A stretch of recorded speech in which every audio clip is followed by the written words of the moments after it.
make a truly high-end video game, you need an outstanding engine, art and animation assets, and perhaps most importantly, a core design system that redefines the gaming experience in a way that both excites and challenges players. For the team at Monolith, this reality led them to develop something they call the Nemesis system.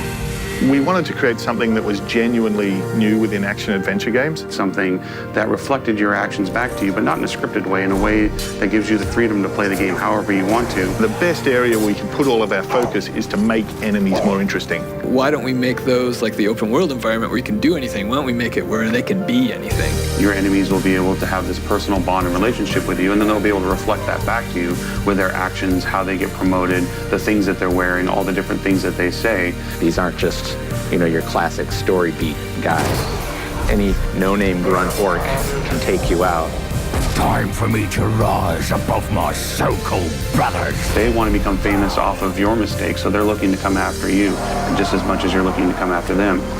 So you have the ability to interrogate orcs and dive into their minds. You can learn what their different strengths and weaknesses are, like stealth, fires, the environment, how can you use the different things around you. There's also his relationships to the other characters in the world and guys who are supporting him who you could pick off one at a time to make that fight easier, or who you could turn against him to actually help you. I've seen tougher groups of ghouls than your sorry lot. You're not navigating your way through a set of stories or encounters or missions that someone else has created. You're actually creating those yourself through gameplay, through existing in this world, through interacting with these characters. But creating unique enemies in a dynamic living world requires careful design and implementation of multiple elements within the game. The biggest challenge with building this system is that there are so many of those pieces, and each of those pieces interact with each other. You've got the character artists who are making all of the different faces and all the different costume pieces and all the weapons. You've got designers who are giving them all kinds of different abilities. You've got the writers who are coming up with the personalities and the kinds of things that they can say. Every time you show up, I'll choose you. There's all the animation, not just their bodies, but their face. And it's not easy because there's so many millions of combinations that things can go haywire. And since it is a dynamic system, there's also a lot of unpredictability that comes with that as well.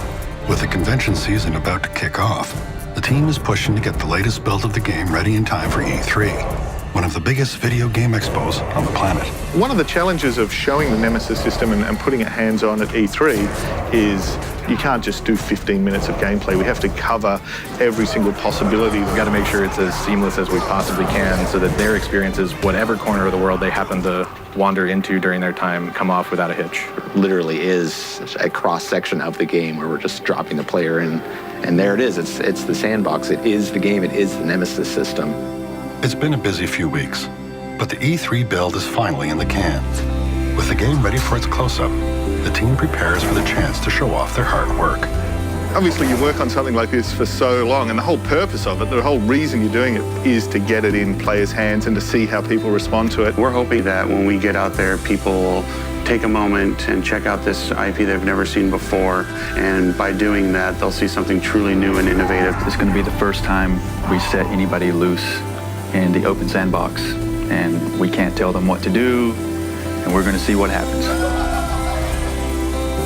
On the next episode, we go inside the Electronic Entertainment Expo in California and follow the team as they meet the press, conduct interviews, and immerse themselves in a spectacle that is unlike any other.